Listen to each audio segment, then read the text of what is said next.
بسم اللہ الرحمن الرحیم۔ اللہ تبارک و تعالیٰ کے پاکیزہ نام سے ابتدا کرتے ہیں جو بہت مہربان اور نہایت رحم والا ہے۔ جیسے کہ آپ کو معلوم ہے کہ ہمارے اس پروگرام میں شہرۂ آفاق کتاب بخاری شریف کے درس کا سلسلہ جاری و ساری ہے، اور ہم تسلسل سے مسلسل درس حدیث کرتے ہوئے تقریباً 42ویں حدیث تک پہنچ گئے تھے۔ 41ویں حدیث میں سیدہ عائشہ صدیقہ رضی اللہ تعالی عنہا ایک عورت کے پاس ایک عورت آپ کے پاس آئی تھی اور نبی کریم صلی اللہ علیہ وسلم کا شانہ اقدس میں جلوہ افروز ہوئے، تو آپ نے پوچھا یہ عورت کون ہے؟ تو آپ نے ان کی نماز کی کثرت کے اعتبار سے کہ وہ بڑی مشہور تھیں کہ یہ کثیر نماز پڑھتی ہیں، ان کا تعارف کروایا۔ تو نبی کریم صلی اللہ علیہ وسلم نے آپ کو اس سے روکا کہ ان کی اس طرح اس انداز سے تعریف کی جائے، اور پھر نبی کریم صلی اللہ علیہ وسلم نے اس میں ایک نصیحت فرمائی اور ارشاد فرمایا تھا کہ آپ نے ارشاد فرمایا کہ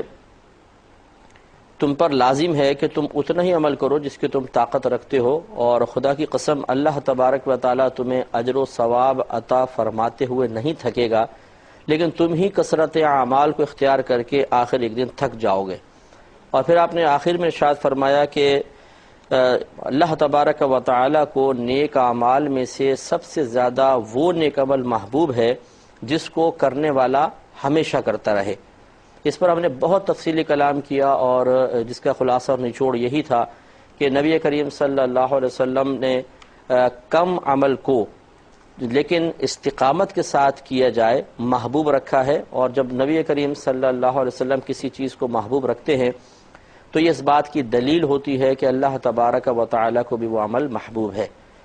لیکن ہم نے آپ کو یہ تفصیل بیان کر دی تھی کہ نیک اعمال میں فرض ہیں، واجب ہے، سنت موقدہ ہے، پھر غیر موقدہ ہے اور مستحب ہے، اور ان کے جسٹ اپوزٹ ناجائز افعال میں حرام، مکروہ تحریمی، اساءت، مکروہ تنزیہی اور خلاف اولیٰ ہے۔ تو یہ جو پہلے درجے کے 3 ہوتے ہیں یعنی فرض، واجب اور سنت موقدہ، اس میں کم زیادہ کی کوئی چوائس نہیں ہے، یہ تو کرنے ہی کرنے ہیں۔ اسی طرح ان کے جسٹ اپوزٹ حرام، مکروہ تحریمی اور اساءت، ان سے تو بچنا ہی بچنا ہے۔ باقی جو نیچے کے ہیں کہ سنت غیر موقدہ ہے یا مستحب ہے، اس میں گویا کہ یہ نبی کریم صلی اللہ علیہ وسلم کی تلقین ہے کہ ان میں سے اتنا ہی اختیار کریں جتنے کہ آپ روزانہ اور اپنی کثرت مصروفیات کے باوجود استقامت سے ان چیزوں کو نبھا سکیں، اتنا اختیار کریں، ورنہ نہ کریں۔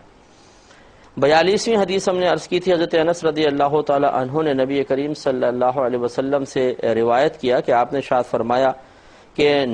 نکالا جائے گا آگ سے اس شخص کو جس نے کہا لا الہ الا اللہ، اور حالت یہ ہوگی کہ اس کے دل میں جو کے وزن کے برابر بھی بھلائی موجود ہو۔ اور وہ شخص بھی آگ سے نکالا جائے گا جس نے لا الہ الا اللہ کہا اور اس کے قلب میں گندم کے دانے کے برابر بھلائی موجود ہو، اور وہ شخص بھی آگ سے نکال دیا جائے گا جس نے کہا لا الہ الا اللہ اس حال میں کہ اس کے قلب میں ایک ذرے کے برابر بھی بھلائی موجود ہو۔ اور حضرت انس رضی اللہ تعالی عنہ سے ایک اور روایت ہے جو آپ نے نبی کریم صلی اللہ علیہ وسلم سے ہی روایت کی، لیکن اس میں خیر کی جگہ یعنی بھلائی کے لفظ کی جگہ ایمان کا لفظ ہے۔ گویا کہ اس میں تینوں جگہ سرکار نے فرمایا کہ جس کے دل میں جو کے یا گندم کے یا ذرے کے برابر ایمان موجود ہوگا، اللہ تعالیٰ اس کو دوزخ کی آگ سے باہر نکال دے گا۔ تو اس حدیث میں ایک پیمانہ نجات بیان کیا گیا کہ یہ ایک سٹینڈرڈ ہے، ایک پیمانہ ہے، ایک لازم شے ہے کہ جو دنیا سے حالت ایمان میں رخصت ہوا، چاہے وہ کتنا ہی بدکار، کتنا ہی گناہگار، کتنا ہی سیاہ کار کیوں نہ ہو، چاہے اللہ تبارک و تعالیٰ ناراض ہو کے اسے اولاً جہنم میں ہی کیوں نہ ڈال دے، لیکن وہ ایک نہ ایک دن جنت میں ضرور جائے گا۔ یہ اللہ تبارک و تعالیٰ کا وعدہ ہے، اور نبی کریم صلی اللہ علیہ وسلم نے اسی طرف اشارہ فرمایا۔ اور یہ شروع میں ہم وضاحت کر چکے ہیں کہ عند الاحناف یعنی حنفیوں کے نزدیک ایمان میں مقدار کے اعتبار سے کمی زیادتی نہیں ہو سکتی۔ ہاں ہمارے ہاں کیف کے اعتبار سے، کیفیت کے اعتبار سے ایمان میں کمی بیشی ہوتی ہے،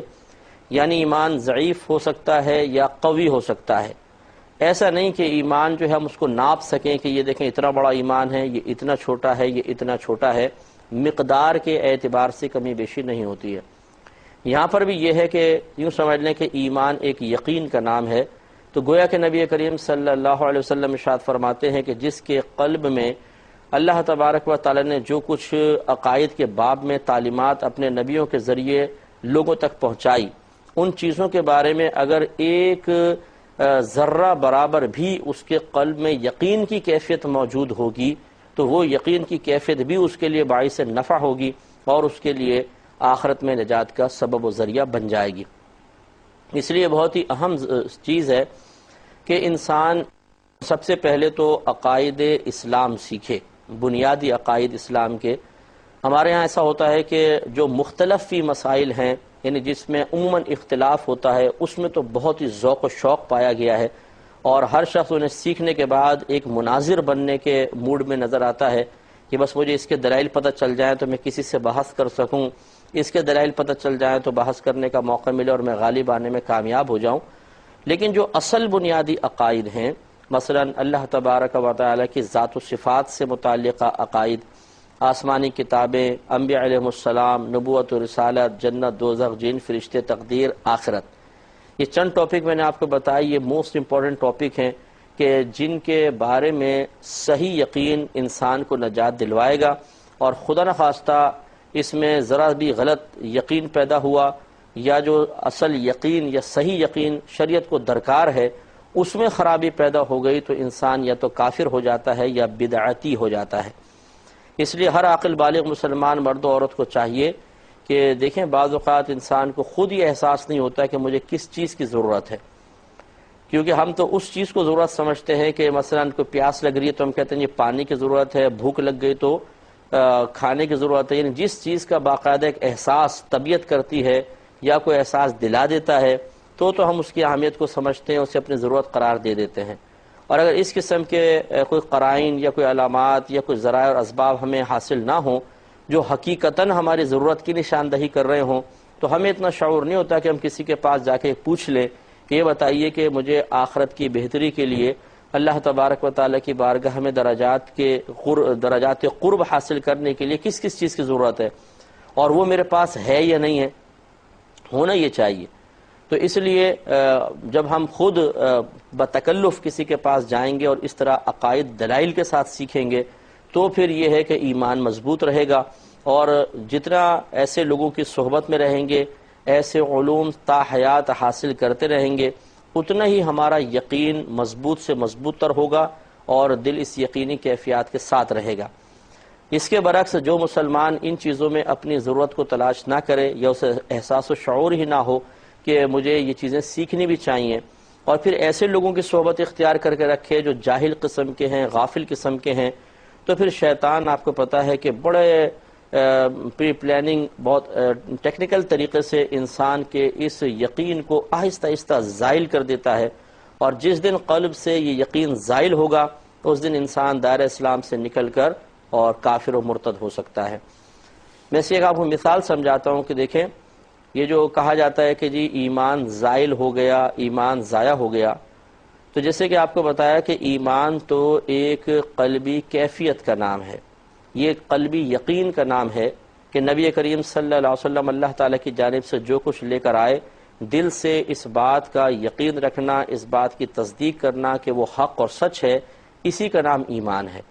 تو بس زوال ایمان کا تصور یہ ہے کہ شیطان اس یقین کو زائل کرتا ہے، اور جب یہ یقین زائل ہوتا ہے تو چونکہ ایمان کوئی مادی شے تو ہے نہیں کہ جو باقاعدہ ایک وزن رکھتی ہو،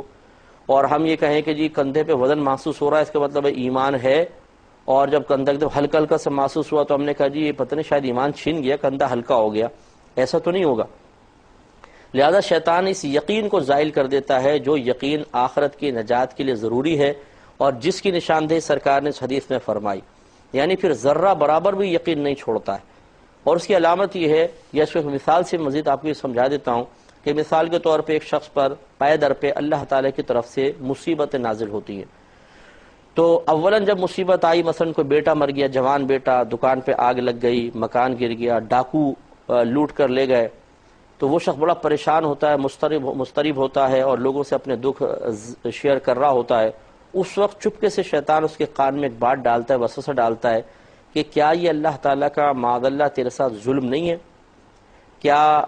یہ انصاف ہے؟ ایسا ہونا چاہیے تھا۔ بس یہ خیال آتا ہے تو بعض اوقات تو ایسا ہوتا ہے انسان کہتا ہے لا حول ولا قوت، یہ کیسے خیال آنے لگ گئے، اور اندر سے ایک باطنی مزاحمت ہوتی ہے، ریزسٹنس ہوتی ہے جو اس قسم کے خیال کو دور کرتی ہے۔ لیکن اور پھر انسان کامیاب بھی بعض اوقات ہو جاتا ہے، اپنی کیفیت پہ قابو پا لیتا ہے، لیکن پھر کچھ عرصے بعد ایک اور مصیبت، پھر ایک اور مصیبت، تو پھر شیطان فوراً کان میں آ کے کہتا ہے کہ دیکھا میں تو پہلے ہی کہہ رہا تھا کہ تجھ پہ اللہ تعالیٰ معاذ اللہ ظلم کر رہا ہے، تیرے ساتھ ایسا کیوں ہو رہا ہے، دوسرے کے ساتھ کیوں نہیں ہوتا۔ یعنی اب اس کو یقین دلاتا ہے کہ تو یہ بات مان لے کہ اللہ تعالیٰ ظالم ہے، معاذ اللہ اللہ تبارک و تعالیٰ کی بارگاہ میں انصاف نہیں ہے، معاذ اللہ ثم معاذ اللہ اللہ تعالیٰ تجھے بھول گیا ہے، کم از کم تیرے حق میں اس کے خزانوں میں کمی واقع ہو گئی ہے۔ تو یاد رکھیں کہ جب تک باطن سے ان وساوس کے خلاف مزاحمت قائم رہے گی، اندر سے آپ کا باطن اس کا انکار کرتا رہے گا، سمجھ لیں ابھی یقین قائم ہے۔ حتیٰ کہ مثلا بیٹا مر گیا، بیٹی ہلاک ہو گئی، گھر میں آگ لگ گئی، دکان جل گئی، آدمی مسلسل وساوس کا شکار رہا، لیکن آخر تک تھوڑا بہت دل میں یہ رہا کہ نہیں ایسا نہیں ہو سکتا ہے، سمجھ تو کچھ آ رہا ہے، واقعی لگتا تو ایسا ہی ہے، لیکن نہیں ایسا نہیں ہے، کیسے ہو سکتا ہے اللہ تعالیٰ ظالم، وہ تھوڑا بہت ہی ہے یقین، تو سمجھ لے اب بھی اس کا ایمان سلامت ہے۔ لیکن اگر یہ کیفیت طاری ہو جائے کہ اب ایک وقت آتا ہے کہ انسان پہ جب پیدر پہ مصیبتیں آتی ہیں تو یا تو وہ اپنے دل سے اس بات کی تصدیق کر دیتا ہے یا زبان سے اظہار بھی کر دیتا ہے کہ واقعی اللہ تبارک و تعالیٰ نے میرے ساتھ ظلم کیا ہے، ناانصافی کی ہے، اور وہ ہمیں بھول گیا ہے۔ جس وقت یہ کیفیت قلب پر طاری ہو اور اندر سے اس کا انکار ختم ہو جائے، باطنی ریزسٹنس بالکل موقوف ہو جائے، اور انسان اپنے دل سے بس یقین کر لے کہ نہیں واقعی جو بات ہے نا بالکل صحیح ہے،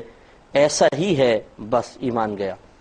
کافر ہو جائے گا آدمی، مرتد ہو جائے گا فوراً۔ یعنی اللہ تعالیٰ کی طرف اگر اس طرح یقینی کیفیات پیدا کر لیں کہ ہاں اللہ تعالیٰ واقعی معاذ اللہ ظالم ہے، وہ غیر منصف ہے، وہ ہمیں بھول گیا ہے، تو یہ نصوص قرآنیہ کے سری خلاف اس کا یہ عقیدہ ہو گیا، وہ کافر ہو جائے گا۔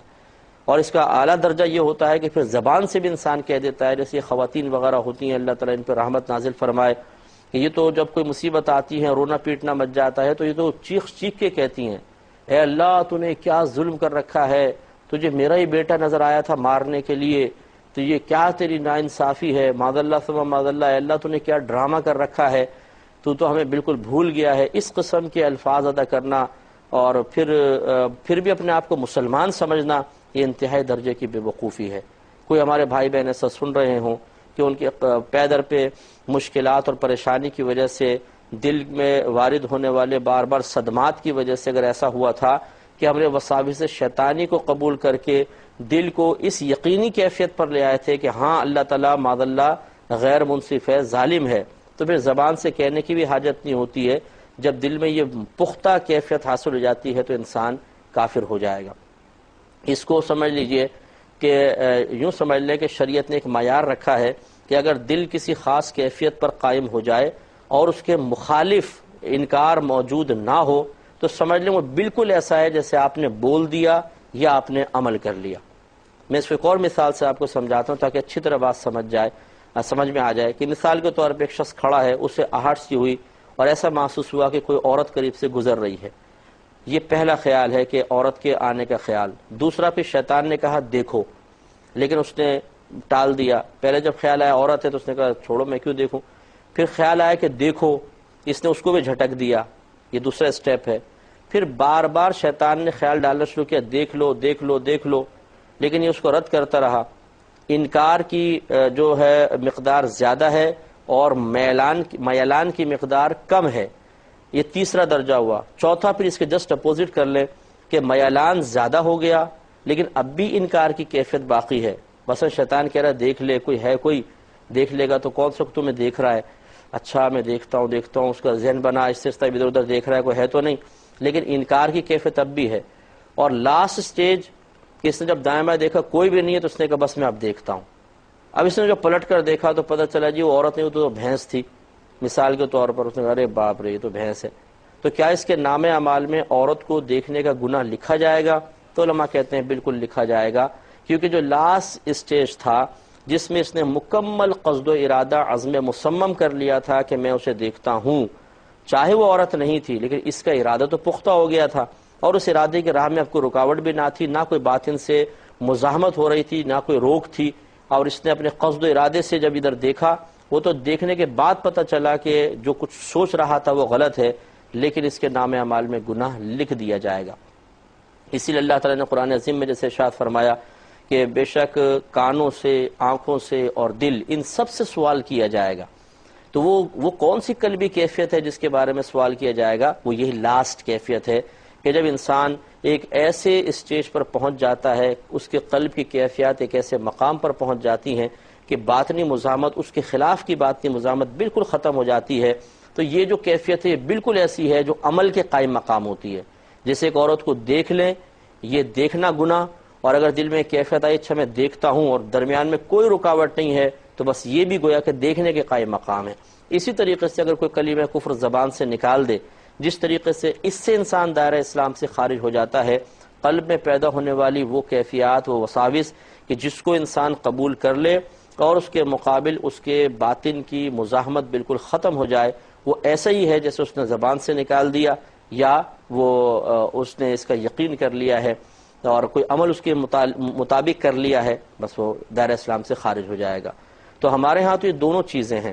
کبھی تو ایسا ہوتا ہے کہ پیدر پہ، قلب پہ وارد ہونے والی کیفیات کو ہم اس طرح قبول کر لیتے ہیں کہ جانب مخالف بالکل ختم ہو جاتی ہے اور دل یقین کی کیفیت میں آ جاتے ہیں، ہاں اللہ تعالیٰ ظالم ہے،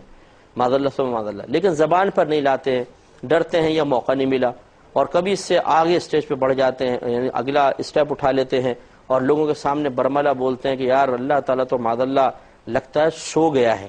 اللہ تعالیٰ نے کیا یہ ڈرامہ کر رکھا ہے، یا اللہ تیرا کیا گورکھ دھندا ہے معاذ اللہ، اے اللہ تعالیٰ تو ظالم ہو گیا، بھول گیا ہے، یہ منہ سے کہہ دیتے ہیں۔ تو وہ شخص پہ جب قلبی کیفیات جو ایسے اسٹیج پر آ جائیں کہ اسے انسان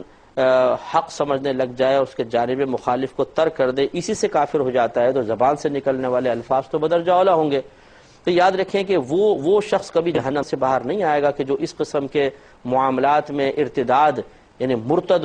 ہو جائے اور ارتداد کا مظاہرہ کرے، وہ تو گیا۔ تو جب تک قلبی کیفیات کم از کم اس اسٹیج پر ہیں کہ وساوس شیطانی ہیں، عقیدے کے خلاف بات ہے، قلب اس کیفیت پر آیا ہوا ہے، لیکن باطن میں ذرا سی مزاحمت بھی موجود ہے، تو انشاءاللہ نجات ہوگی، جیسے کہ حدیث کہہ رہی ہے۔ تو ہمیں ڈرنا چاہیے اس بات سے کہ اللہ نہ کرے ہم ایسوں کی صحبت میں نہ رہیں، ایسے کام نہ کریں، ایسے وساوس کو جگہ نہ دیں کہ یہ جو ذرہ برابر یقین کی کیفیت ہے وہ بھی نکل جائے۔ اگر یہ نکل گئی تو پھر جہنم سے کبھی بھی نجات نہیں مل سکتی، آدمی ہمیشہ ہمیشہ ہمیشہ کے لیے جہنم میں رہے گا، اور وہاں کا عذاب برداشت کرنا ہمارے بس کی بات نہیں ہے۔ اس لیے اللہ تعالیٰ سے ایمان کی سلامتی کی دعا بھی مانگتے رہیں، اور جیسے کہ رد المحتار جو فتاوی شامی کہلاتی ہے، اس میں علامہ ابن عابدین شامی صاحب رحمۃ اللہ علیہ نے یہ باقاعدہ مشورہ دیا ہے کہ رات کو سونے سے پہلے انسان کو چاہیے کہ تجدید ایمان کر لیا کرے۔ یعنی تجدید ایمان کا طریقہ یہ ہے کہ آپ روزانہ اس طرح مکالمات کہہ لیں، الفاظ کوئی بھی ہوں، کہ اللہ تعالیٰ اگر سابقہ زندگی میں مجھ سے کوئی ایسا کلمہ کفر زبان سے صادر ہو گیا ہو، یا میرے دل پہ کوئی ایسی کیفیت آئی ہو جس کو کفر میں شمار کیا جاتا ہو، تو میں صدق دل سے اس پر توبہ کرتا ہوں اور احتیاطاً تجدید ایمان کرتا ہوں۔ پھر آپ کلمہ پڑھ لیں، پہلا کلمہ اور دوسرا کلمہ پڑھ لیں، تو انشاءاللہ یہ گویا کہ ایمان دوبارہ سلامت ہو جائے گا، کہ خدا نخواستہ ختم ہو بھی گیا ہوگا، اور آدمی اگر اسی رات بالفرض مر جاتا ہے یا بعد میں مرتا ہے تو حالت ایمان پہ انشاءاللہ رخصت ہوگا۔ تو اس لیے ہمارے وہ بھائی بہن جو ہمیں سماعت فرما رہے ہیں، ان سے ہماری گزارش ہے ایک تو روزانہ رات کو تجدید ایمان کر لیں، اور ذرا سابقہ زندگی پر غور بھی کر لیں کہ ایسا تو نہیں کہ ایسی آپ کی بھی قلبی کیفیت کبھی پیدا ہو چکی ہو، یا زبان سے اس طرح کا شکوہ نکل گیا ہو، تو توبہ کریں، فوراً تجدید ایمان کریں۔ اللہ تعالیٰ عمل کی توفیق عطا فرمائے، آمین۔ وآخر دعوانا ان الحمدللہ رب العالمین۔